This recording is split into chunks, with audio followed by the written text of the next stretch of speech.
So the first question is it common in my country for families to have pets?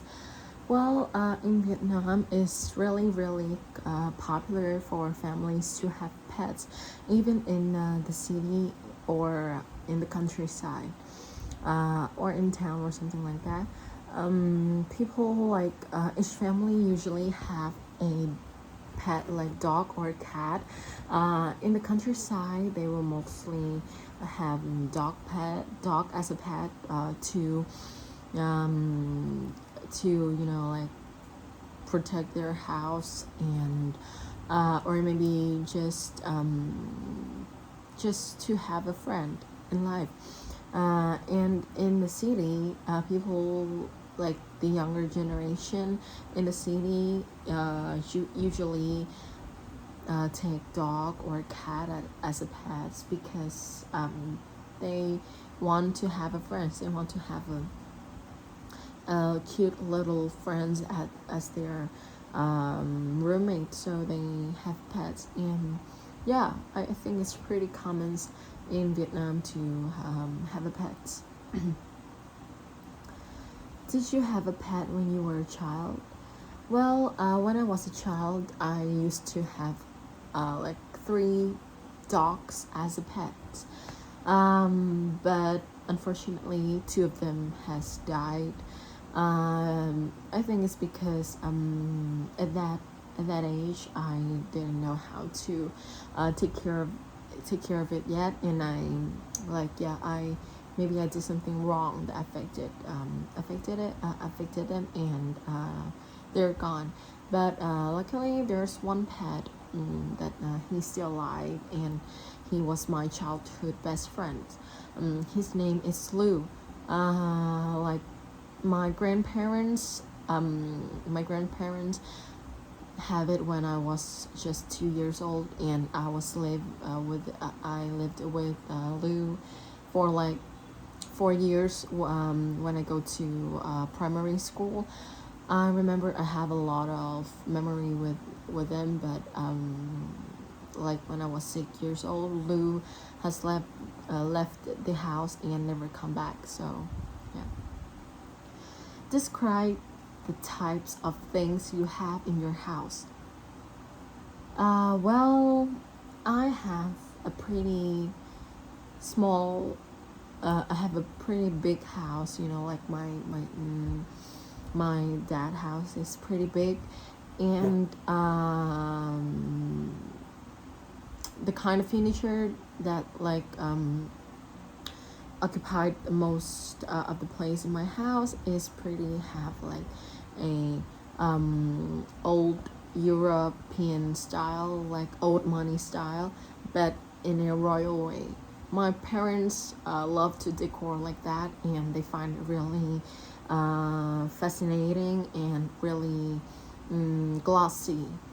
Like there's a lot of furniture that have like designed for our house only, like our sofa or our bed, and especially there's one round chair in the middle, in the center of the the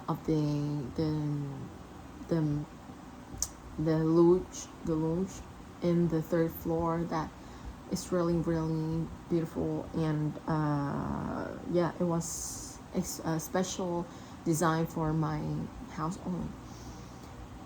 Yeah, in my house I have modern appliance like mobile phone, computer, television, radio, yeah, and so on. There's a lot of yeah.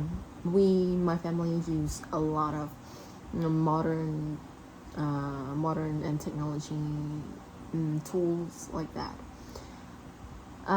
And there's one more thing that I would like to have in my house. It's a pool. It sounds pretty dreamy, but I really love to have a pool in my own house, so that I can go to swim anytime I want, and dropped off and will not be afraid of long line or there's a lot of people, and it will just me and my own. How important is it for you to have all the latest modern gadgets?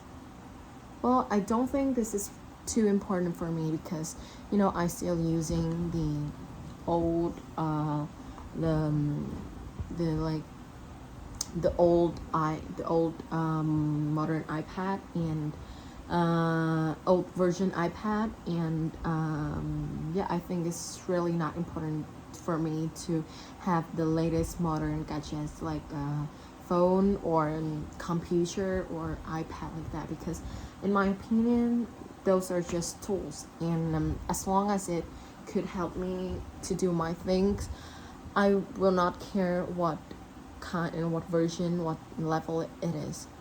Yeah. Is having a luxurious home important to you?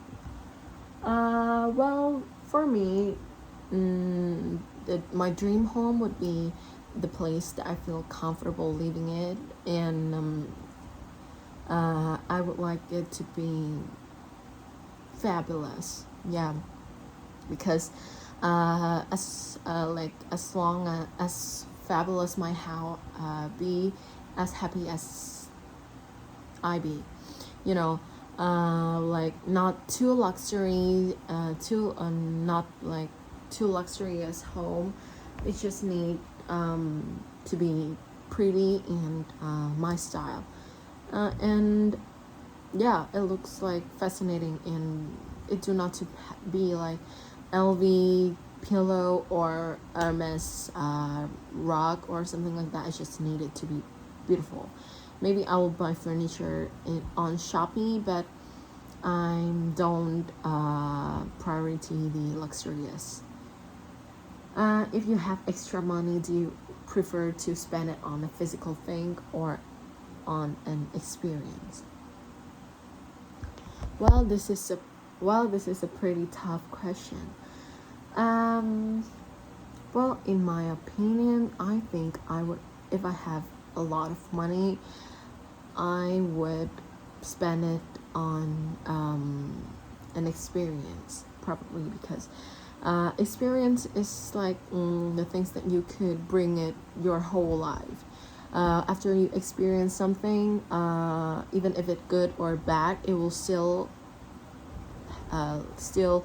left you a lesson. Maybe it's important or maybe not, but sometimes in your life, maybe the experience could help you and be helpful for you. So if I have extra money, maybe I will try some new things like bungee jump or some dangerous sport.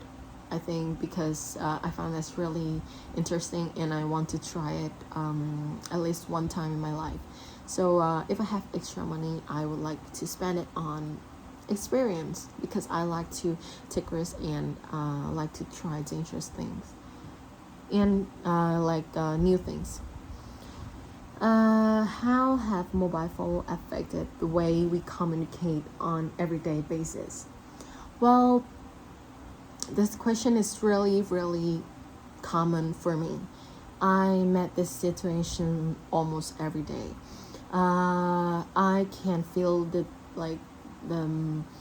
drawbacks of mobile phones nowadays has impact on the way that people communicate everyday basis. For example, when I go hang out with my friends, when I would go to coffee shop or something, most of my friends will just texting or scrolling on their mobile phone and they won't talk to each other, and I feel that's really awkward and wasting time, because if we are just hang out to look at our phone, then we should stay home and texting each other is much better and time saving. So I think mobile phones maybe have make communicate with each other more easier. It break the geographical borders because we can call or texting each other anytime, and anywhere we want. But it will have big drawbacks, some big drawbacks behind that. Like it will reduce the amount of real life contact between among people with me and people, and